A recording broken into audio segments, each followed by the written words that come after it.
In the depths of the treacherous mountains, where the veil between worlds grows thin, there existed a race of beings known as the Shikome, hailing from a twisted realm unknown to mortals.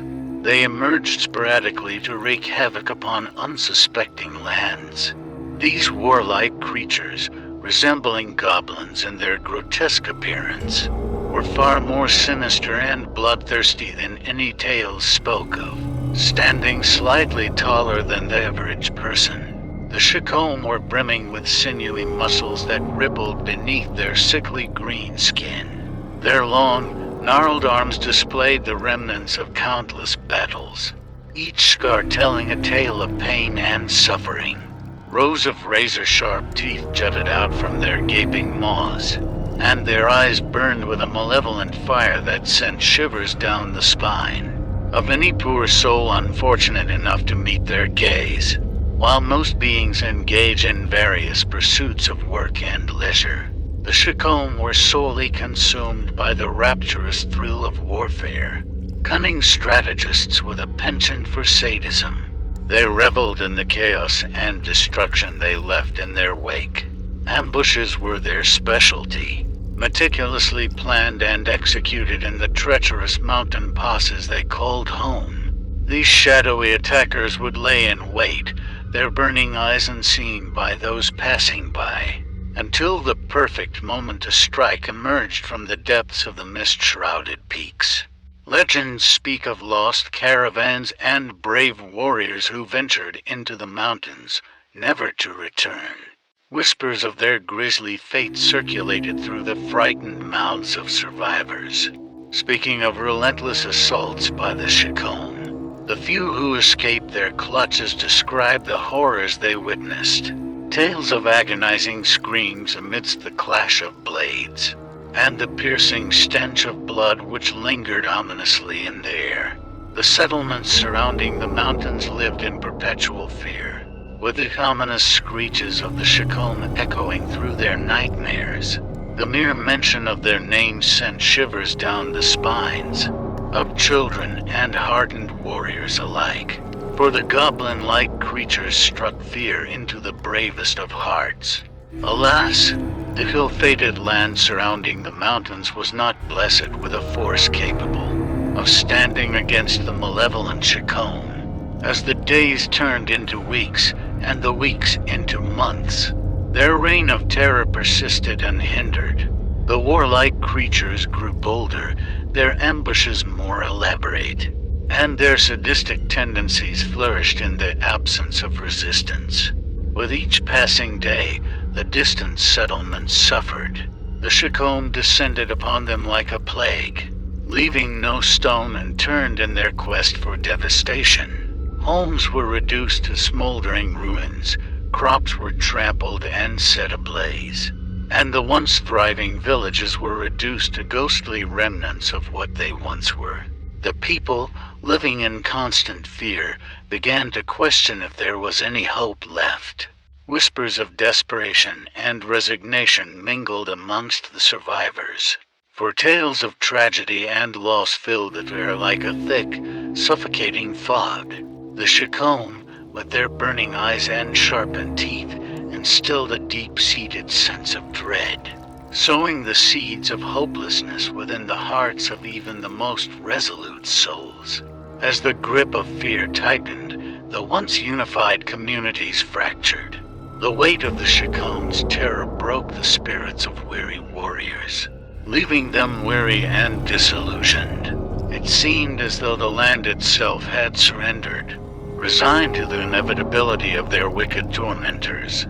And so, without encountering meaningful resistance, the Shikome reveled in their cruel dominion. The mountains remained their fortress, the hidden lair from which they orchestrated their merciless campaigns. They grew emboldened, their marauding parties stretching farther and wider, leaving trails of blood and despair in their wake. Their insatiable thirst for suffering knew no bounds, and the land became an ever-darkening canvas for their sadistic desires. In an unexpected turn of events, the insidious Shikome sought something new, a respite from their ambitious campaigns in the treacherous mountains. With a desire to expand their dominion beyond the peaks and valleys, they set their sights on an unsuspecting village nestled at the foot of the range. The Chacon descended upon the settlement like an ominous storm, their burning eyes scanning the huddled masses in search of new conquests. Fear gripped the villagers as they witnessed the grotesque creatures, taller and stronger than any they had encountered before, lording over them with a cruel and imposing demeanor. Instead of unleashing their usual brutality, the Chacon devised a new plan. They found it more advantageous to infiltrate the village and establish their dominance through manipulation and control rather than fear and violence alone. By cleverly ingratiating themselves among the terrified populace, they cunningly placed their families within the village, concealing the extent of their true motives. That unsuspecting villagers, desperate to ease the burden of subjugation, found themselves unwittingly becoming a resource for the Chacon. The sinister creatures exploited their strength and cunning, forcing the villagers into servitude for their own nefarious purposes. Families were torn apart, with loved ones forced to toil away under the watchful eyes of their merciless captors. The Chacon reveled in their newfound power, delighting in the complete control they exerted over their human slaves. The once vibrant village, once a beacon of hope, became a mere shadow of its former self. Despair and resignation settled upon the hearts of the villagers, as they witnessed the deepening darkness that now permeated their lives. The villagers, their spirits crushed, were reduced to mere cogs in the Chacon's grand design.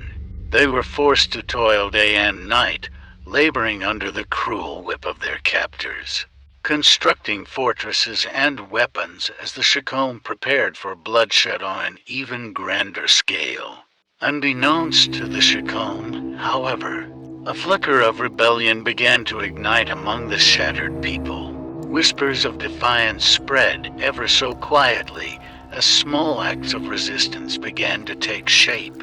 The oppressed masses, desperate for freedom, clung to the small slivers of hope that still flourished within their hearts. In the depths of their despair, the villagers vowed to rise against the Chacon, to cast off their invisible chains and reclaim their lives from the monstrous oppressors.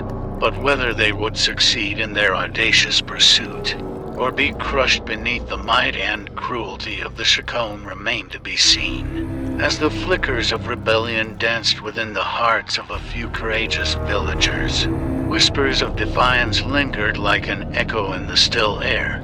Desperation compelled them to seek a moment of catharsis, to rise against their monstrous captors and reclaim what had been taken from them. However, the Chacon, always vigilant and attuned to any signs of dissent, anticipated this growing unrest.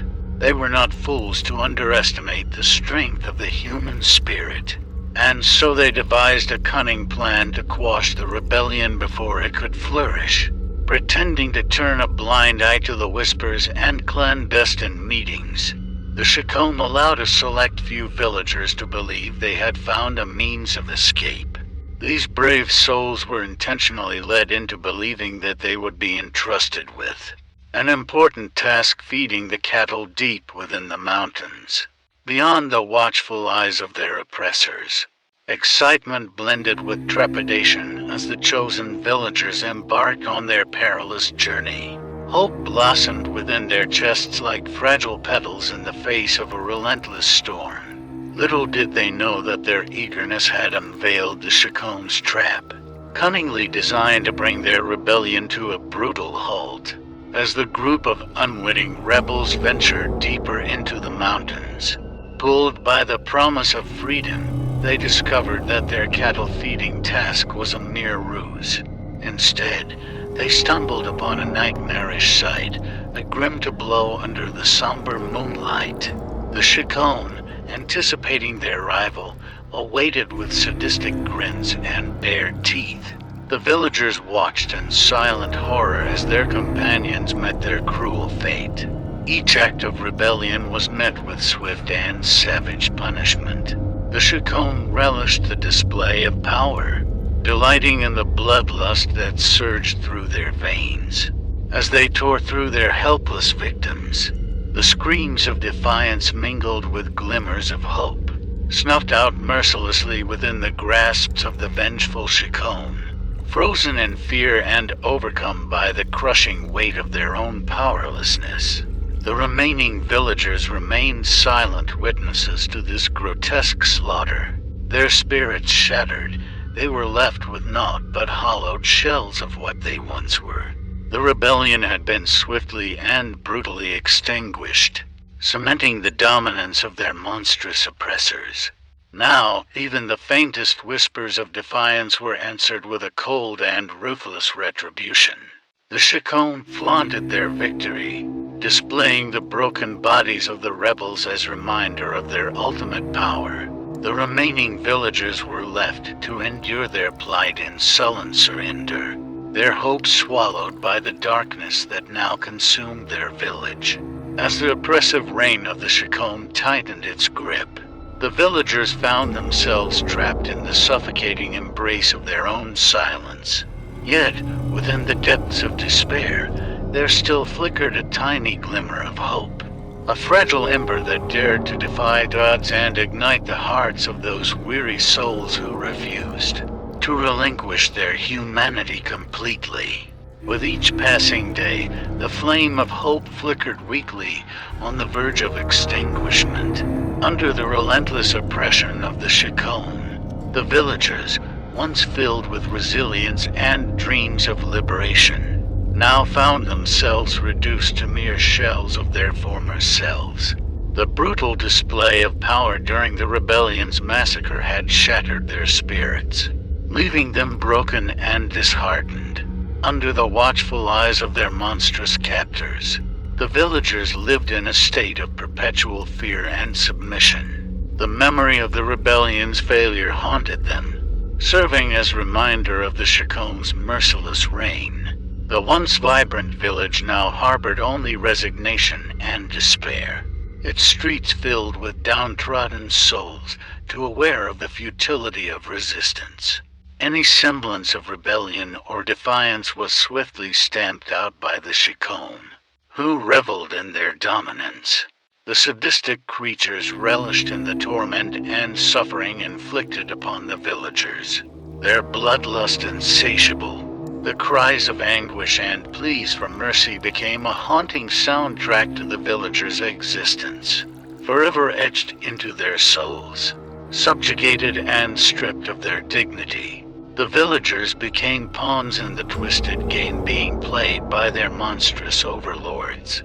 Forced to serve the Shikome's every whim, their lives were reduced to menial tasks and grueling labor, their bodies weary and their spirits crushed.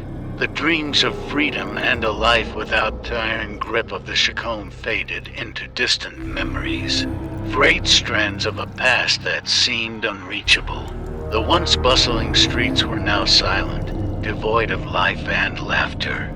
The village had become a wretched prison, a desolate expanse where darkness reigned supreme. The villagers, resigned to their grim fate and haunted by the atrocities they had witnessed, lived each day in a numb trance, their dreams suffocated beneath the heel of the Shikome. And so, the flame of hope was extinguished, engulfed in the malevolence and despair that permeated the air. The villagers, forever silenced and broken, remained trapped in the merciless grip of the Shikome, rewriting the tragic tale of their once prosperous village. It seemed that the boundaries between their lives and the unrelenting darkness had blurred, leaving little room for anything but resignation and the bitter taste of defeat. In this bleak existence, the villagers could only whisper tales of an uprising that had failed and lives that had been lost. The Shikome, victorious and unchallenged, reveled in their sadistic dominion, their burning eyes reflecting the shattered hopes and dreams of those they had conquered.